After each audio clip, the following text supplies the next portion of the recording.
بسم الله الرحمن الرحيم والصلاة والسلام على رسول الله صلى الله عليه وسلم.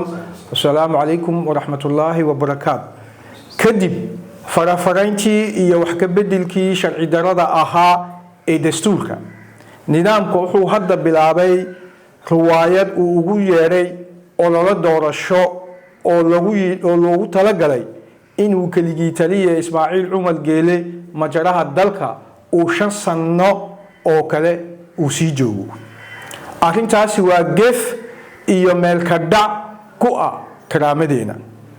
maxaa haddaba ku kalifaya inuu kursiga ku dhego waa si uu sii wado burburinta Djibouti iyo inuu hodansiiyo afartii uu weligiiba naasnuujinayay ilaa uu ka dhinto waan ognahay in burburka dalku uu meel fog u marayo hadda waxaan ku u sheegaynaa Ismaaciil Cumar Geele isma qaadi karaan codeeya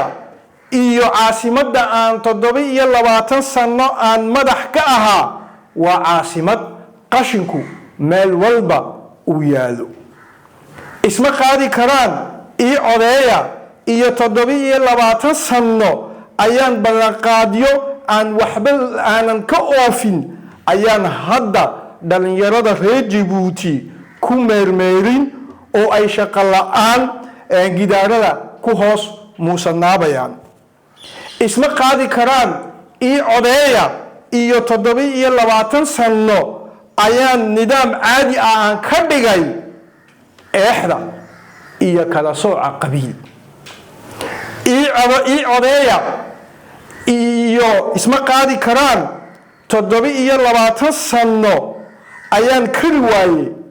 inaan qiimaha korontada aan jabiyo oo aan ka naaquso bulshada reer Djibouti taasi waa runta la og yahay mana jiro erey dabooli kara xaqiiqadaas hadda inaad waxba aanad qaban karayn adigu waad og tahay afarta kula joogtaana way og tahay oo gadaasha waxay ku leeyihiin waad og tahay runtii meel walba aanu booqnay bulshadu waxay noo xaqiijisay oo noo sheegtay inay riwaayadda Ismaaciil Cumar Geele meelna ay kaga jirin wax aanan ahayn shaqaalaha ku tiirsan dawladda oo qasab lagaga dhigay oo basas lagu soo guraayo oo meel walba la geynayo laga muujinayo oo yaka lan lagu soo saaray taageeradooduna ay tahay taageero mushaaro lagu ilaalsanayo ee runtii ahayn taageero qalbiga ka soo go'day mayada reer Djibouti ay isku wada raaceen hadda waxayna laga rabaa in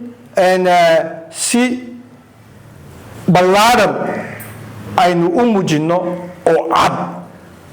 taasina muujistaasina waxay u baahan tahay inaynu qaadno ficil inaynu qaadno waayo ficilka oo kaliya ayaa xoriyad keena waxaan ku muujin karnaa inakoo si wadajir ah u qaadacna goobaha codbixinta ee been abuurka ah waxaynu ku muujin karnaa innaka oo si nabad ah oo mas'uuliyad leh dabadda u soo baxno oo niraahno riwaayadda Ismaaciil Cumar Geele meelna kagama jirno tallaabooyinka iyo tallaabooyin kaleba hadda inaynu bilowno weeyaan. Assalaamu calaykum waraxmatullaahi wabarakaatuh.